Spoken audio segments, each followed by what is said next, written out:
오늘 영상을 끝까지 보시면 지방대 출신이었던 사람이 연봉 3억이 된 방법을 알게 되실 겁니다. 영상 시작하기 전에 구독, 좋아요, 알림 설정 눌러주시면 감사하겠습니다. 저는 지방대에 나오고 독일어 전공이었습니다. 입학을 하고 나서 딱 느꼈어요. 이렇게 살면은 답이 없겠다. 이 학교 졸업해봤자 취업도 못하겠다 라는 생각이 들었습니다. 그래서 1년만 다니고 휴학을 했어요. 그러고 나서 재수를 했는데 제가 공부 체질이 아니라서 실패했습니다. 결국에는 제 학교에 다시 들어갈 정도의 수준으로만 성적이 나왔어요. 그래서 군대나 다녀오자 싶어서 입대를 하게 됐습니다. 그러고 나서 전역한 후에는 핸드폰 판매점에서 아르바이트를 시작을 했었는데요. 제가 인터넷 가입센터에서도 영업을 해보고 핸드폰 판매점에서도 영업을 해보면서 그럭저럭 월급도 괜찮게 받았습니다. 영업직이다 보니까 성과급이 붙으면은 꽤 괜찮았어요. 월 300만 원도 벌어보게 됐는데 그 당시에 300만 원이면 지금 물가로는 한 500만 원쯤 되는 수준이었습니다. 그래서 돈 버는 재미도 느꼈고 나름대로 이렇게 살아도 나쁘지 않겠다라는 생각을 하게 됐는데 이상하게 계속 제가 이 일을 하면 할수록 제 길은 아니라는 생각이 들었어요. 어쩌면은 내가 핸드폰 판매만 평생 동안 하는 걸로 만족할 수 있을까? 이렇게 스스로한테 질문을 했을 때에는 아닌 것 같다라는 생각이 많이 들었습니다. 그러던 와중에 제 동생이 6살이 어린데 홈스테이로 미국을 잠깐 갔다 왔어요. 1년 동안 갔다 오다 보니까 이 친구가 영어를 엄청 잘하게 돼서 한국에 돌아온 거예요. 그래서 고등학교 3학년 때 미국 검정고시에 합격을 하고 결국에는 또 미국 대학교에도 들어가게 됐습니다. 그러다 보니까 오빠로서 굉장한 자격지심이 느껴졌어요. 그래서 나는 도대체 뭘 하고 있는 건가? 나는 지금 이 6살 어린 동생보다도 아직 이뤄놓은 성과가 이렇게 없다니 라는 생각이 들어서 저도 뭔가 유학을 갔다 오고 싶다라는 막연한 생각이 들었습니다. 근데 그때 당시에 생각해보면 유학을 가고 싶다라는 생각이 뭐 취업도 또 어렵고 인생에 답도 안 나오다 보니까 도피처처럼도 생각을 했던 것 같아요. 근데 제가 영어가 잘 안 되다 보니까 집에서는 네가 무슨 유학이냐. 일단은 다니던 학교에 복학을 해라. 그러고 나서 네가 열심히 영어 공부를 해서 잘 하게 되면 너도 유학을 보내주겠다라고 이제 부모님께서 말씀을 해주셨어요. 그래서 제가 영어 공부를 시작을 하게 됐습니다. 처음에는 영어 공부도 할 때 작심삼일로 자꾸 끝나게 됐어요. 조금 하다가 말고, 조금 하다가 말고, 그리고 공부를 뭘 어떻게 해야 될지도 모르겠다 보니까 이것저것 책을 좀 사서 봤었습니다. 그러다가 뭐 영어 드라마, 또 미국 뉴스 이런 걸로 영어 공부를 하면 원어민처럼 발음도 좋아진다라는 말을 들어서 되게 무식하게 강의를 들으면서 혼자 따라해봤던 것 같아요. 한 달 정도 했을 때에 혼자서는 되게 뭔가 안 되겠다라는 생각이 들었습니다. 왜냐하면 영어다 보니까 누군가하고 이야기도 하고 또 잘 만들어져야 될 텐데 그게 아니다 보니까 이제 혼자서는 또 작심삼일만 반복될 것 같아서 스터디를 제가 만들었어요. 원래는 누구 스터디에 들어갈까도 했다가 뭔가 만들어져 있는 곳에 새로운 매개체로서 들어간다는 게 너무 부담이 되어서 제가 만들었습니다. 대전에서 이제 대전 영어 스터디 클럽 이렇게 만들어가지고 운영을 하게 됐는데 제가 리더이다 보니까 책임감이 생길 수밖에 없었어요. 사람들을 모으고 공부를 하면서 제가 공부를 안 해가면은 리더로서 자격이 없다라는 생각이 자꾸 들어서 저 혼자서 하루에 3, 4시간씩은 꼬박꼬박 공부를 하고 일주일에 한 번씩 만나서 스터디를 진행을 했습니다.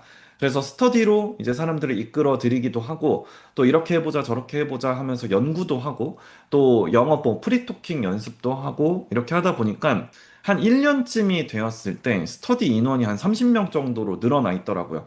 근데 이제 스터디 원들은 조금씩 조금씩 바뀌는데 저는 1년간 바뀌지 않고 꾸준히 하다 보니까 프리토킹 할 수준이 이제 되고 영어에 있어서는 좀 자신감도 많이 붙었습니다. 물론 그때 당시를 생각하면은 엄청 잘하는 수준은 아니었는데 처음 시작하는 사람들 입장에서는 굉장히 잘해 보이는 사람으로 보였을 것 같아요. 그래서 이제 처음 들어오는 스터디원 분들은 이제 원래는 다른 강사님의 강의를 같이 보고 여기에서 복습 스터디를 하는 거였는데 저한테 그냥 영어 가르치기를 해달라고, 저보고 영어를 가르쳐 달라고 이제 말씀을 해주셔서 제가 이제 가르쳐 드리기 시작했습니다. 그래서 제가 수업을 스스로 한번 해보는데, 뭐, 영어 강의를 처음 해보다 보니까 같이 영어 강의를 들었던 그 강사님의 수업을 흉내 내기 시작했어요. 1년 동안 한 사람의 강의를 계속 듣다 보니까 뭔가 이분의 레퍼토리를 좀 알게 됐고, 이 수업 구성도 어떻게 하면 되겠다라는 게 감이 잡히더라고요. 그래서 어설프게 이제 그분을 벤치마킹해서 영어를 가르치기 시작했습니다. 그렇게 처음 시작한 게 아직 대학교 3학년일 때고, 나이도 27살 때였는데, 저희 부모님이 이제 제가 영어를 가르친다고 하니까 굉장히 신기해 하셨어요. 네가 영어를 가르친다고? 이러면서 신기해 하시더니 그러면은 뭐 어디 장소 빌려가지고 하기보다 너가 취직하기 전에 졸업하기 전에 한번 경험을 삼아서 학원처럼 운영을 해봐라 하시고 20평짜리 사무실을 하나 구해 주셨어요. 보증금 500만 원 이제 지원을 해 주셔가지고 그걸로 월 30만 원씩 이제 월세 내는 것으로 영어 학원을 시작을 했습니다. 시작할 때 생각하면 진짜 어설펐어요. 막 뭐 아무것도 있는 것도 없었고 당연히 제대로 운영될 리가 없었습니다. 그냥 체계가 없었고 그냥 주먹구구식으로 그렇게 하다 보니까 처음 5년 동안에는 월로 200만 원도 벌기가 힘들었어요. 제가 이제 31살까지 200만 원도 못 벌다 보니까 와 내가 지금 인생 뭐 이렇게 살아서 되겠나라는 생각도 많이 들었습니다. 그래도 버티고 꾸준히 하다 보니까 6년 차부터는 월 500만 원을 벌기 시작하고 7년 차부터는 다른 강사님들을 채용을 해서 운영을 하다 보니까 점점 규모가 커지고 이제 수입이 월 1000만 원까지도 생기게 됐습니다. 그럭저럭 나쁘지 않은 삶이었어요. 그때 이제 결혼도 하고 전셋집도 마련해서 이렇게 괜찮게 살고 있었다가 문제가 갑자기 이제 찾아왔습니다. 제가 첫째 딸이 태어날 때 이제 코로나가 터졌거든요. 그때 3개월간 수입이 0원이었어요. 직원들 월급도 줘야 되고 월세도 내야 되는데 그게 없다 보니까 빚이 1억까지 쌓이게 됐습니다. 그게 너무 불안하니까 이제 잠도 안 오고 불안해서 막 밤마다 심장이 벌렁벌렁 하는 게 느껴지는 거예요. 와, 이게 이제 이러다가 공황이 오는 건가 싶을 정도였습니다. 그래서 어쩔 수 없이 아이도 있다 보니까 먹여 살려야 되잖아요. 그래서 청소 아르바이트도 시작을 하고 그렇게 이제 했는데 몸 쓰는 작업이다 보니까 이제 어설퍼가지고 바로 뭐 얼마 못 가서 잘렸습니다. 그때 정신이 번쩍 들더라고요. 아, 이러다가 끝장나겠다. 그래서 그때부터 제가 정말 지푸라기라도 잡는 심정으로 꾸준히 할 수 있는 걸 다시 찾기 시작했어요. 영어는 그때 당시에 사람들이 해외여행도 가지를 않다 보니까 별로 그렇게 관심을 많이 갖지 않더라고요. 그래서 블로그를 시작했습니다. 하루도 빠짐없이 매일 포스팅을 했어요. 제가 그때 무슨 생각이 있었냐면 영어도 그냥 내가 어떤 특별한 목적이 뭐 유학이라는 목적을 가지고서 했지만 1년 뒤에 영어 학원이라는 결과물이 어쨌든 간에 만들어졌으니까 블로그도 지금부터라도 매일같이 이렇게 쓰다 보면은 무슨 일이든지 벌어지지 않을까라는 생각에서 막연하게 시작을 했어요. 당연히 이제 한 달 정도 했을 때 아무 일도 벌어지지 않았습니다. 조회수도 뭐 나오지도 않고 봐주는 사람도 없고 그냥 아무렇게나 이제 쓰는 아무 말 대잔치 수준이었어요. 그런데 2달쯤 됐을 때 제가 뭘 발견했냐면 블로그 강사님들이 블로그 안에서는 돈을 많이 벌고 있는 걸 보게 됐습니다. 그래서 아 나도 그러면 이렇게 해서 돈을 한번 벌어볼까? 라는 생각으로 그 강사님들의 강의를 또 벤치마킹 하다 보니까 제가 뭐 월 1000만 원을 첫 달에 그렇게 벌게 됐고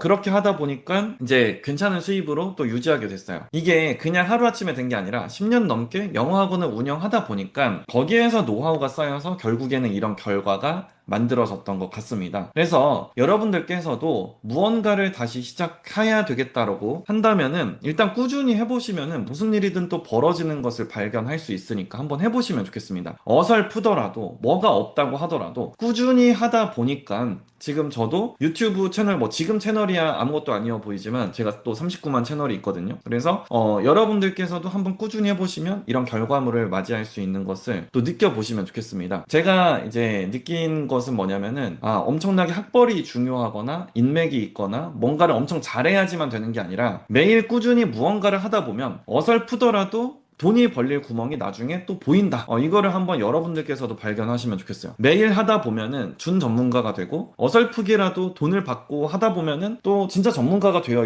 있더라고요. 그래서 여러분들께서도 한번 이걸 경험해 보시면 좋겠습니다. 하루 5분 매일같이 한번 해보세요. 21일이면 습관이 되고 100일이면 평생 습관이 됩니다. 그 습관 속에서 돈 되는 방향이 나올 수도 있습니다. 지금 회사 다니면서 왜 이렇게 살고 있을까? 왜 이렇게 매일 쳇바퀴 다람쥐 쳇바퀴 돌리듯이 사는 것처럼 느껴질까 한다면은 한번 무언가를 5분만 매일같이 해보시길 바랍니다. 분명히 인생이 달라지실 수 있습니다. 오늘 제가 준비한 영상은 여기까지입니다. 구독, 좋아요, 알림 설정은 저에게 늘 큰 힘이 됩니다. 오늘도 영상 끝까지 시청해주셔서 감사합니다.